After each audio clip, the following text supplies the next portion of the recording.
છેલ્લા એક અઠવાડિયાથી કલકત્તા આરજીકર મેડિકલ કોલેજમાં એક ટ્રેની ડોક્ટર પર થયેલા બળાત્કાર અને તેની હત્યા પછી સતત ઘટનાઓ બની રહી છે. આ બાબતને લઈને ઇન્ડિયન મેડિકલ એસોસિએશન દ્વારા રાષ્ટ્રવ્યાપી એક દિવસની હડતાલનું આયોજન કરાયું છે. દર્દીઓના ભલા માટે ડોક્ટરો સતત કાર્યરત છે અને આઈએમએ ઉના દીવ તે બાબતે વિદિત છે કે એક દિવસની હડતાલથી દર્દીઓને હાલાકીનો સામનો કરવો પડી શકે તેમ છે. પરંતુ જો ડોક્ટર સુરક્ષિત નથી તો તેઓ દર્દીઓની સારવાર અને સેવા કઈ રીતે પૂરી પાડી શકે? આ જ સૌથી મોટો અને મૂંઝવતો પ્રશ્ન છે. એ બાબતે આઈએમએ ઉના દીવ દ્વારા એક રેલીનું આયોજન કરીને આવેદનપત્ર પાઠવવામાં આવ્યું હતું. હું doctor Manoj Manseta, secretary IMA Una Diu.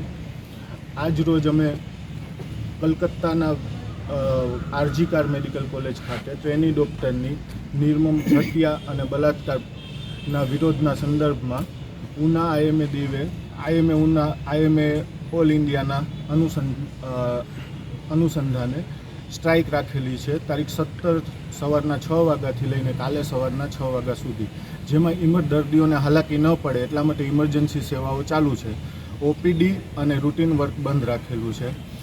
અને અમારી માંગણી છે સરકાર પ્રત્યે કે ડૉક્ટર ઉપર અવારનવાર આવા ઘટનાઓ બને છે, જેના વિરોધમાં સરકારે કડક પગલાં લેવા જોઈએ.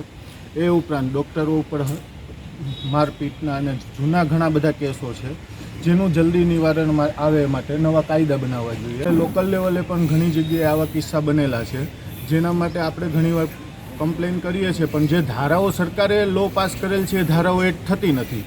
તો તેના માટે સરકારે એકદમ કડક નિયમ લાવવો જોઈએ કે જે અમુક ડૉક્ટર ઉપર જે હુમલો કરવાની ધારાઓ છે એનું દર વખતે પાલન થવું જોઈએ. આરોપી છે એનું તરત અરેસ્ટ થવું જોઈએ. એ જનરલી થતું નથી. જામીન તરત મળી જાય છે અને અવારનવાર આવી ઘટનાઓ બને છે. દર્દીઓને ધ્યાનમાં રાખીને જ્યારે પણ બંધનું એલાન કરેલ છે ત્યારે રૂટીન સેવાઓ જ બંધ કરેલ છે. કોઈ પણ પ્રકારની ઇમરજન્સી સેવાઓ બંધ કરેલ નથી. અમે અમારી માનવતા નથી છોડેલી, પણ અમારે સામે જો ડૉક્ટરની સામે આવા પગલાં થાય, જો અમે જ સેફ નથી તો સમાજને કઈ રીતે સેફ રાખી શકશું? અમારી આ જ માંગણી છે.